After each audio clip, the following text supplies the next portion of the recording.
You're listening to the Lakewood Vineyard Podcast. We are part of a family of neighborhood churches called the Mile High Vineyard. For more information about our church or those we are connected to, please go to lakewoodvineyard.org. Stay tuned at the end of our podcast for ways you can respond personally to what you've just heard.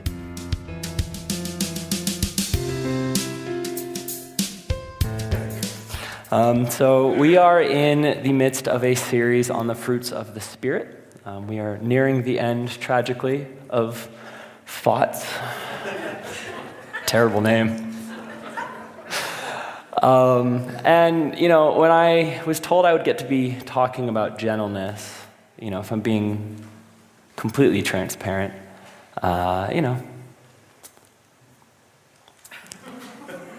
If the Fruits of the Spirit were a band, Gentleness would probably play bass. No offense, Wade, whoever he is.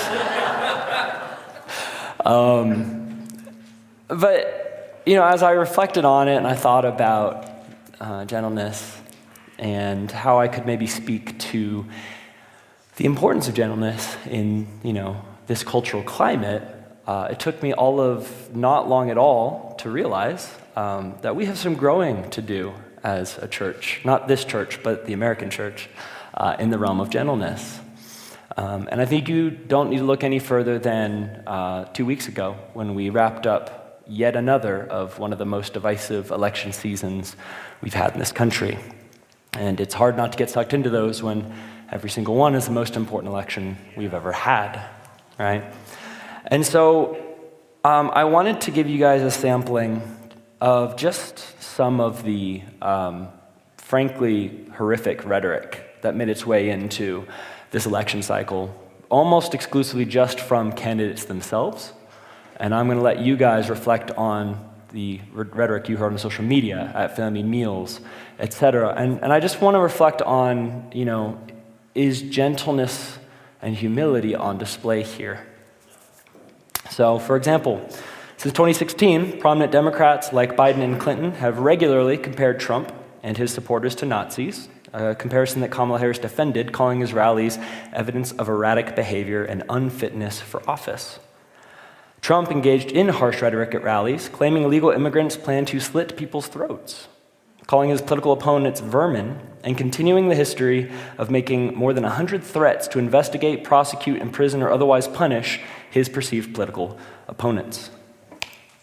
Before multiple recent assassination attempts on Trump, which the fact that I'm saying that signals, Democratic voices said that Trump must be eliminated or destroyed thoroughly in the polls to prevent his kind from rising again.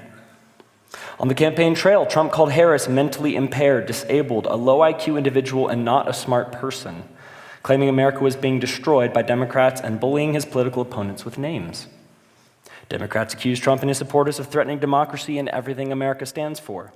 Republicans portrayed Democrats as corrupting American values, undermining public safety, and enabling chaos through radical policies. And as a cherry on top, as if to sum up how horrible it all was, I don't know if you guys heard about this. The day after the election, many black people in the country received anonymous texts to their cell phones that mentioned them by name, some of them as young as middle school, and saying that they were going to be transported to plantations to work as slaves and pick cotton. Now, I wish that I could stand here and say, thankfully, the church has washed its hands. We didn't participate. We rose above. I would say that is largely true of this particular church. But the American church as a whole, I can't say that even a little bit, unfortunately. A 2024 survey by Johns Hopkins University found that nearly half of eligible U.S. voters perceive members of the opposing political party as downright evil. Over half. Specifically, 75% of Republicans who believe Donald Trump won the 2020 election view Democrats as evil, and 50% of Democrats hold the same view about Republicans. Additionally, a 2024 report from the American Psychological Association highlighted that about 2 in 5 adults considered moving to a different country due to the nation's political state, and nearly 2/3 felt their rights were under attack. 2/3. When asked to describe politics in the United States these days in a single word or phrase, an overwhelming majority of Americans, 79%, expressed a negative sentiment, and just 2% had a positive word or phrase. There's a little graphic that has all of the words that people had. We've got divisive, corrupt, chaos, dysfunctional, bad, polarized, messy, terrible, etc. So, how are Christians doing? Speaking just from personal experience, I can say that on social media and in person, I heard some pretty outrageous and not gentle rhetoric from fellow brothers and sisters in Christ. And as far as the watching world's concerned, 63% of Protestants supported Donald Trump, and 82% of white evangelicals supported him, even more than the 76% support in 2020. And so, this is not me taking a side, but just saying, as far as the watching world's concerned, Christians had a candidate. And that candidate, to some degree, represents what the watching world thinks about Christians and what we value and what we have decided matters. There's a book by Kristen Kobes-Dumez, I hope I said her name right, called Jesus and John Wayne. She has this pretty scathing quote, but I think it's important for us to hear. She says this: "Evangelicals did not betray their values when they elected Donald Trump in 2016. Donald Trump was the culmination of their half-century-long pursuit of a militant Christian masculinity. He was the reincarnation of John Wayne, sitting tall in the saddle, a man who wasn't afraid to resort to violence to bring order, who protected those deemed worthy of protection, who wouldn't let political correctness get in the way of saying what had to be said, or the norms of democratic society keep him from doing what needed to be done." Again, my purpose this morning is not to take sides, not to get explicitly political, but simply to say that we have stake in this. We participated in this. We have been, and there's a good chance we will in the next election cycle. And so that says something about the condition of the church. That says something about the condition of the culture. But it goes well beyond politics. All right, this is a small moment. There's kind of a blip, a storm, if you will, revealing where your house is built. You know, what kind of people we are. And it'd be easy enough for me to just say, hey, we've got to do better. We need to be more gentle, suggest some strategies on how to be gentle and move on from there. And that would be good. But I want to ask something a little bit more challenging that I think we need to wrestle with. Why do so many of us as Christians seem drawn to leaders, movements, and actions that reflect the very opposite of the fruit of the Spirit, and especially gentleness? Why do we often excuse this behavior in ourselves and others? If the Spirit is truly at work in us, why do we excuse arrogance, harshness, and then celebrate it as boldness? Why do we see gentleness and humility as marks of weakness, of being a loser, rather than the result of the Spirit's influence in our lives? What does gentleness actually look like, and why does it matter? In my own life,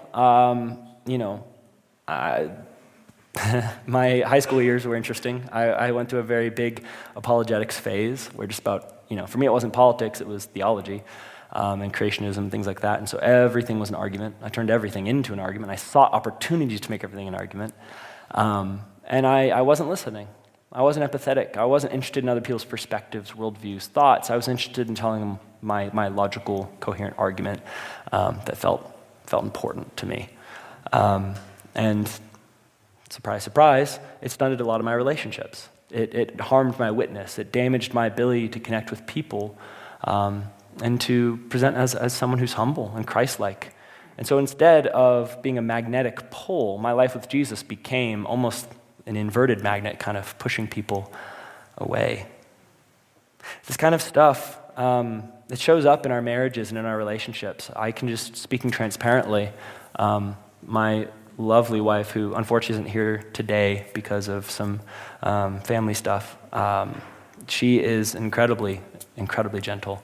But there are a lot of moments where she makes an honest mistake, and instead of showing up gently, compassionately, humbly, ready to kind of, understand that I also make honest mistakes, I tend to want to turn it into a lesson as a way of making sure she knows the blame is on her and making sure that I have agency over the situation, even though it was a mistake. But you guys wouldn't do anything like that, right? I'm sure this is just me. Cool. So this stuff, it wreaks havoc in our relationships. It harms our ability to see other people as children of God, as images of God, right? That stat, seeing the other side as downright evil, if that's 75% of Republicans who believe Trump won the 2020 election, and if 82% of evangelicals are supporting Trump, at least some of that is some overlap. So how often are we looking at other people and forgetting what Paul said in Ephesians 6? He said, our struggle is not against blood and flesh, but against the rulers, against the authorities, the world rulers of this darkness, against the spiritual forces of wickedness in the heavenly places. But this isn't a new or a modern problem. This is one that's actually extremely relevant to the biblical world and makes a lot of sense of how the Christian movement began and what made it significant and radical and countercultural. And so I think there's a lot that we can recover from what the Bible has to say about gentleness.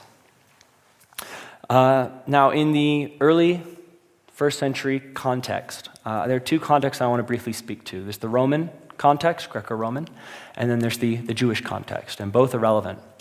Israel was under Roman oppression at the time of Jesus, and the early church grew up in a Roman-oppressed world.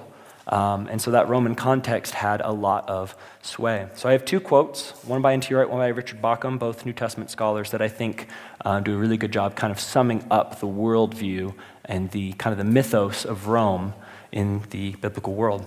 N.T. Wright says this: Rome had brought peace to the world. It's called the Pax Romana, and it was peace, but it was maintained by a lot of conquest. They brought peace to the world, giving salvation from chaos, creating a new sense of unity out of previously warring pluralities.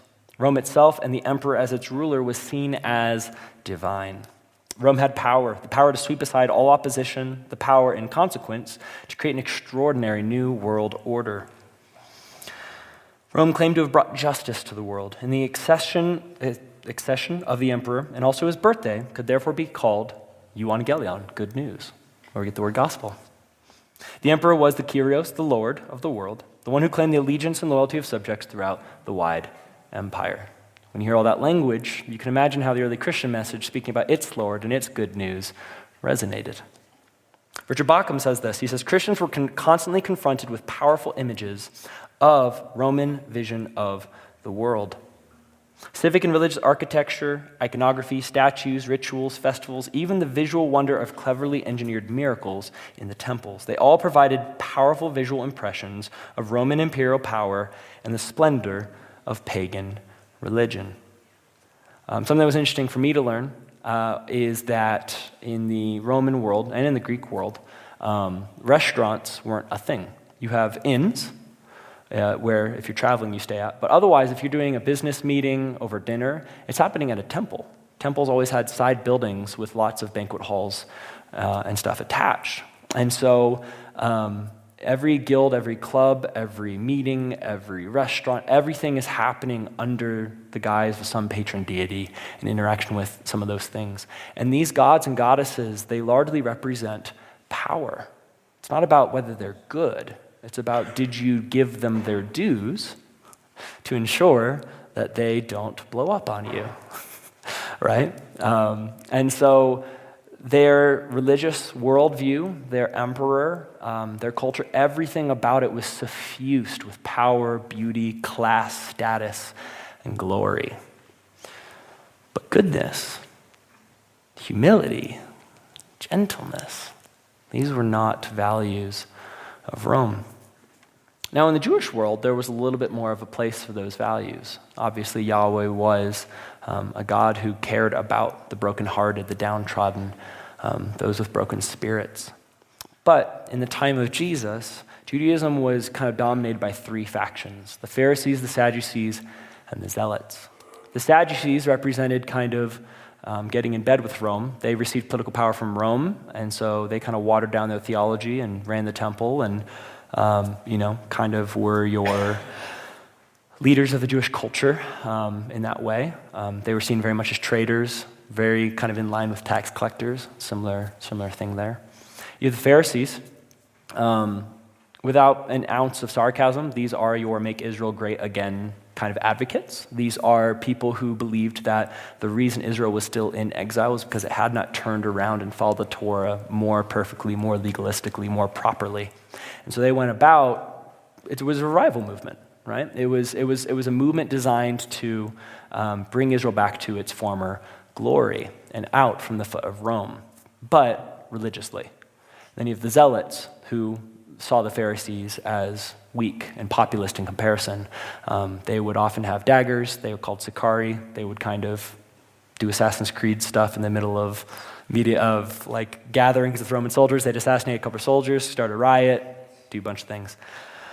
So, whether it's the Pharisees, the Sadducees, or the Zealots, the Jewish world was enraptured with trying to recapture former glory or to receive power by working with Rome, or to just overthrow Rome and assert a brand new power. But power was the name of the game. Gentleness was not. Humanity has always had a problem with gentleness. But in 1 Corinthians, Paul, he says something startling and countercultural in the opening to his letter to the Corinthians. And the city of Corinth was one of the wealthiest new money cities in the ancient world. Imagine like a Dubai or a city that's like a new Las Vegas that just like pops up, a bunch of money's poured into it, and they're trying to make it the center of all of the sin and the brothels and the gambling and all the cool stuff. That's Corinth, okay? And so he's writing to the Corinthians, and he says this in 1 Corinthians 1, 22 through 24. He says, Jews ask for sign miracles, and Greeks seek wisdom. So the Jews are looking for works of power, a new Exodus, right? Signs and wonders. The Greeks are looking for Plato and Aristotle and Socrates. They're looking to understand the world through wisdom, right? But we, Christians, we preach the Messiah crucified. To the Jews, a cause for stumbling, but to the Gentiles, foolishness. But to those who are called both Jews and Greeks, Christ is the power of God and the wisdom of God. So notice, Jews are looking for power, Greeks are looking for wisdom, and he locates at the end of it that the power and the wisdom is found truly in Christ. But why was Christ a stumbling block to the Jews and foolishness to the Gentiles? Well, for Jewish people, the notion that Yahweh, the one God over all things, would deign to become flesh in a weird triune way was scandalous, to say the least. It was bizarre, it was unforeseen, it was unexpected. And so for Jews, the scandal is that Yahweh would become man. For Greeks, it was actually very different. They had no problem with gods becoming demigods or men or doing weird stuff like that. What they could not wrap their heads around, and I need you guys really couldn't get their heads around, was the idea that God would die, that he would lose.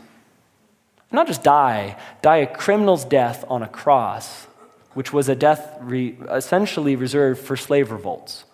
And this wasn't a culture that had empathy for slaves. This was a culture that saw slavery as a moral good, that saw being a slave as what you deserved.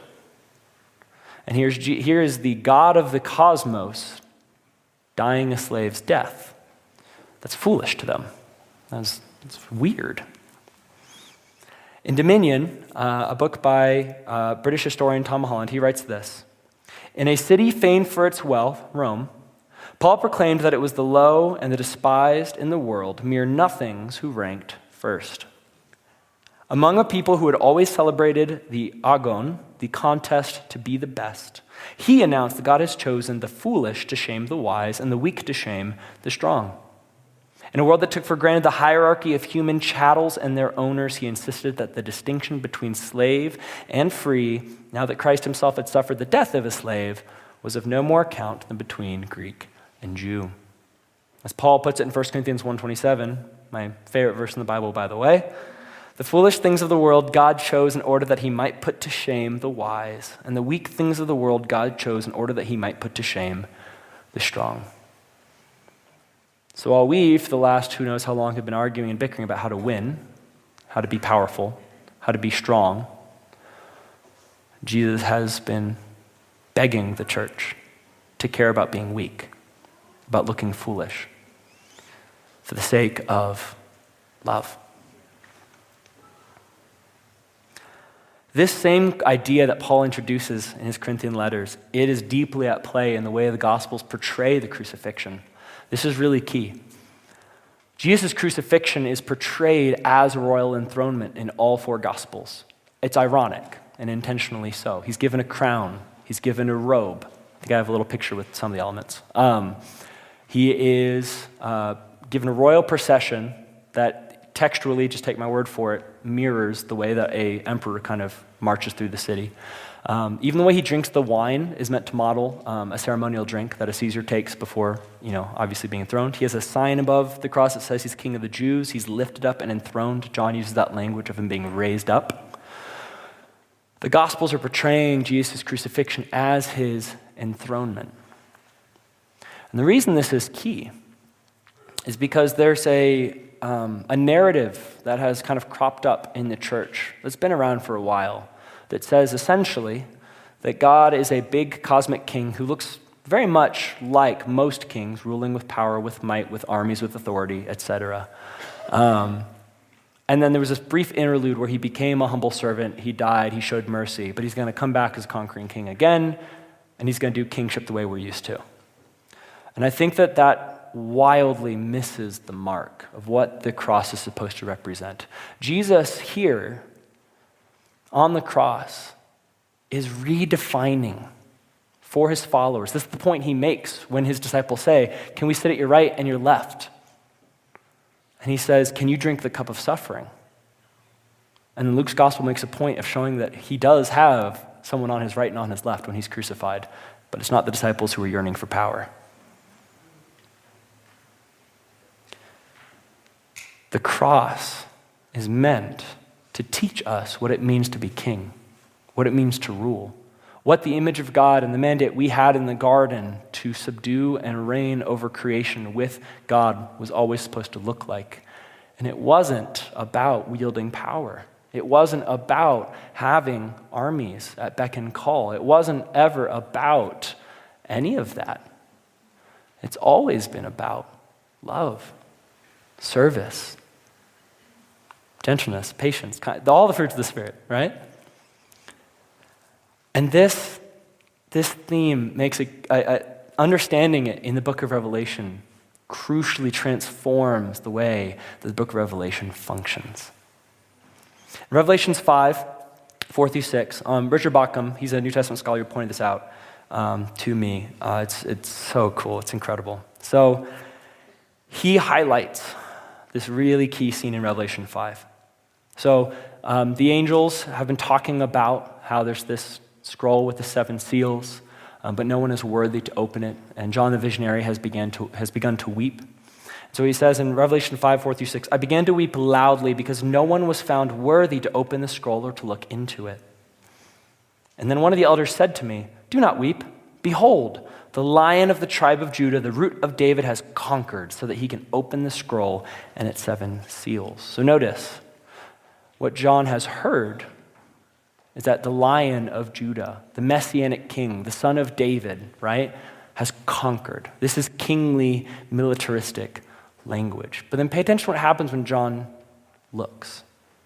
It goes on, it says, "And I saw in the midst of the throne and of the 4 living creatures and in the midst of the elders a lamb standing as though slaughtered, having 7 horns and 7 eyes, which are the 7 spirits of God sent into all the earth." He hears a lion and he turns and he sees a lamb. This is part of a broader theme in the book of Revelation, 3 themes. It has a theme about a new Exodus.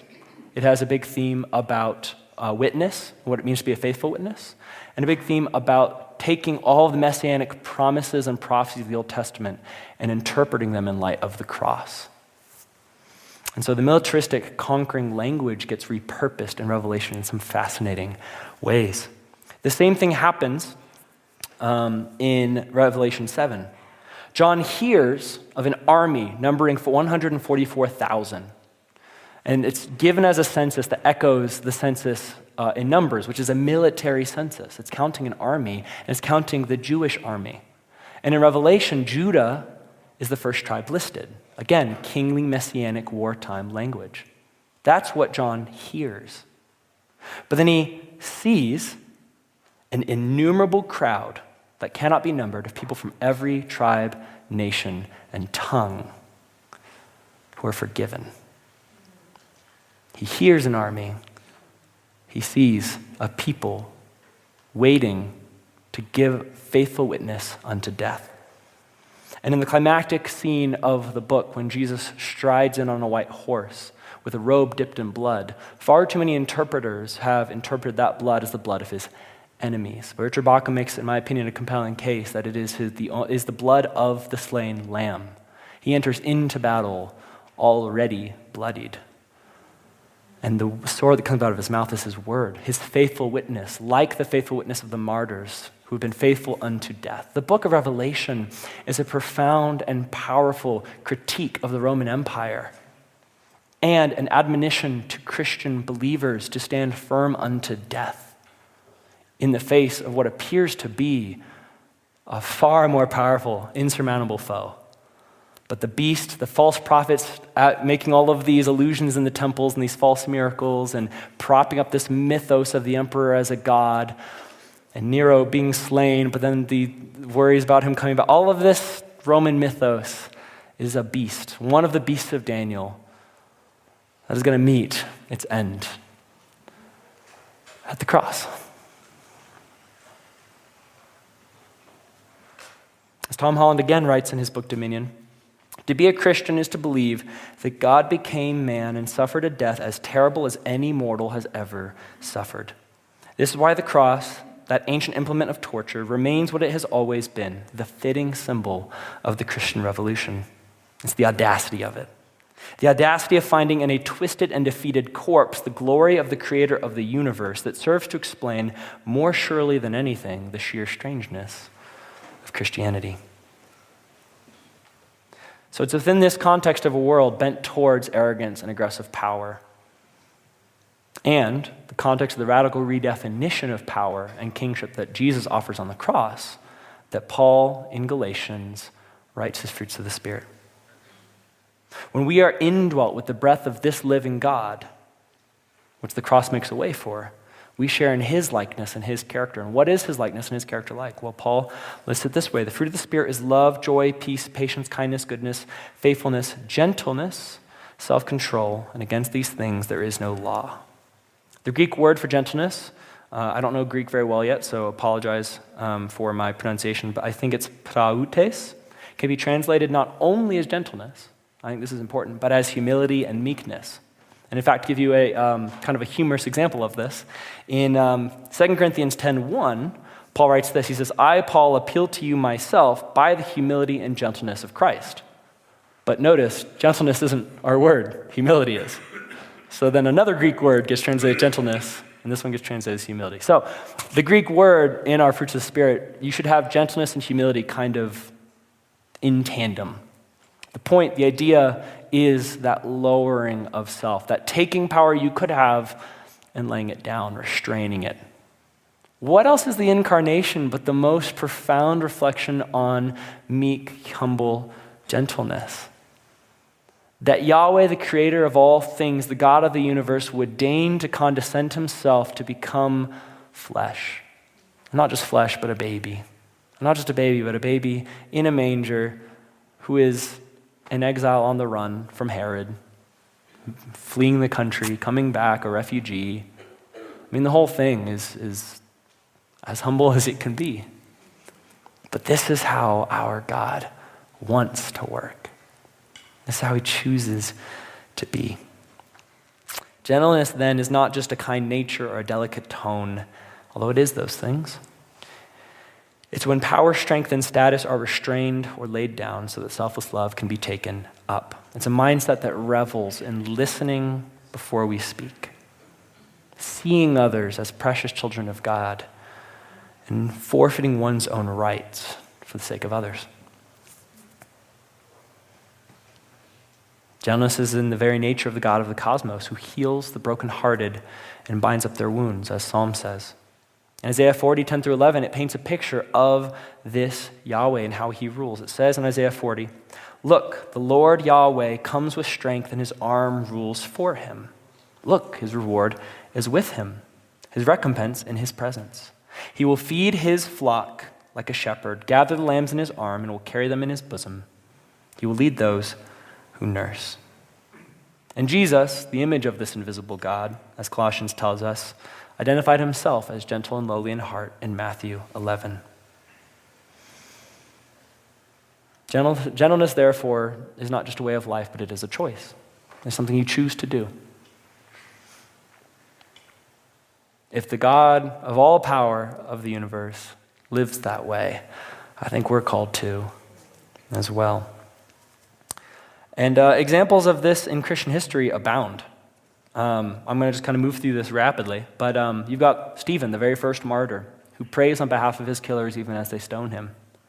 You have Perpetua, one of the early Christian martyrs who comforted fellow prisoners who were with her instead of tending to her own anxieties before she was then killed in the Colosseum. You have the slave girl Blandina, who forgave her tormentors as they were torturing her for her faith. You have figures like Macrina, who sought out abandoned infants in Rome at night and raised them. You have John the Merciful in the 7th century, who visited hospitals 3 times every week and spent most of his time freeing slaves where he could. You have St. Francis of Assisi, who is famous for giving everything he had and approaching his ministry with tenderness, gentleness, and a love of creation and the least of these. You have George Muller, founding orphanages in England and trusting God's provision rather than aggressively fundraising. You have Mother Teresa, famous for ministering to the poorest of the poor in Calcutta. These are all great, but far more saintly than any of them, we have the lovely characters of the men in Lord of the Rings, who are, look at that. Oh, look at that gentleness. And then let's look at the hobbits. Look at them. Look at this. Is this not the most beautiful, healthy masculinity you've ever seen? All right? Tolkien knew, all right? You have all the examples you need, all right? This is, I'm joking, but I'm not. This is absolutely a beautiful portrait of what it looks like to choose to be there for one another, to share each other's burdens, to cry, to embrace, to kiss one another. That's biblical, by the way. Greet one another with a holy kiss, I think shows up like 7 times in the New Testament letters, just saying. But for me, even more than that, it's weird to say more than the saints, but in my life, the greatest examples of gentleness have been my wife, Miley, who leads everything with a childlike joy. But then since birth, it's been my dad, my father, and I actually have some pictures of him. Look at that stash. Look at that. So that's me right there, with the bowl cut in the middle. It's my brother with the uglier bowl cut. My dad, oh my gosh, he's a carpenter. He's a handyman. He's the guy who has the truck and helps everyone do all of the manual stuff, the manual labor. His masculinity is secure, but he's been a stay-at-home dad since I was 5. He was the one cooking and cleaning while my mom was the one being the breadwinner of the house. He was the one staying at home, absolutely enabling all of my imagination. He built me a Lego room, an archery range in the basement. He helped me build tree houses outside. He was just always there, and he's been in kids ministry for as long as I've been alive.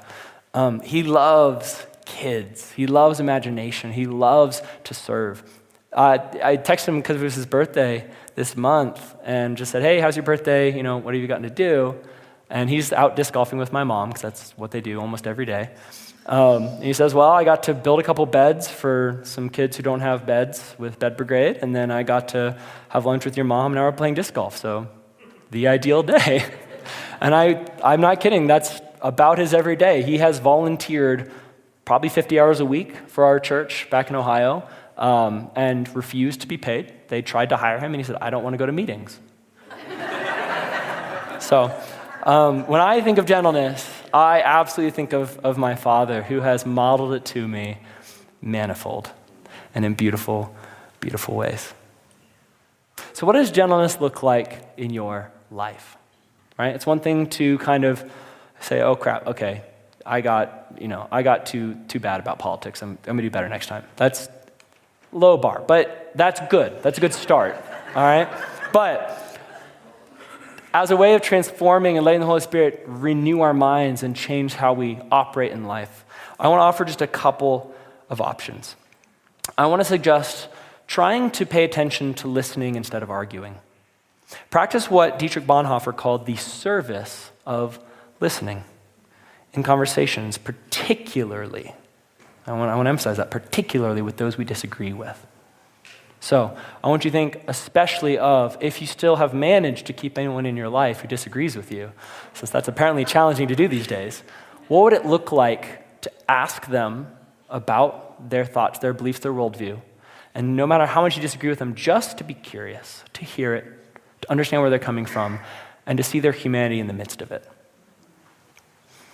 I want to suggest sacrificial service. Like Perpetua, who's awaiting her own execution, she took that moment to comfort other Christians who were less confident and to minister to them despite the cost. And I want to encourage you, what does it look like to gently serve? Maybe being like my dad and just building beds daily for kids, right? I want to encourage you to resist power plays.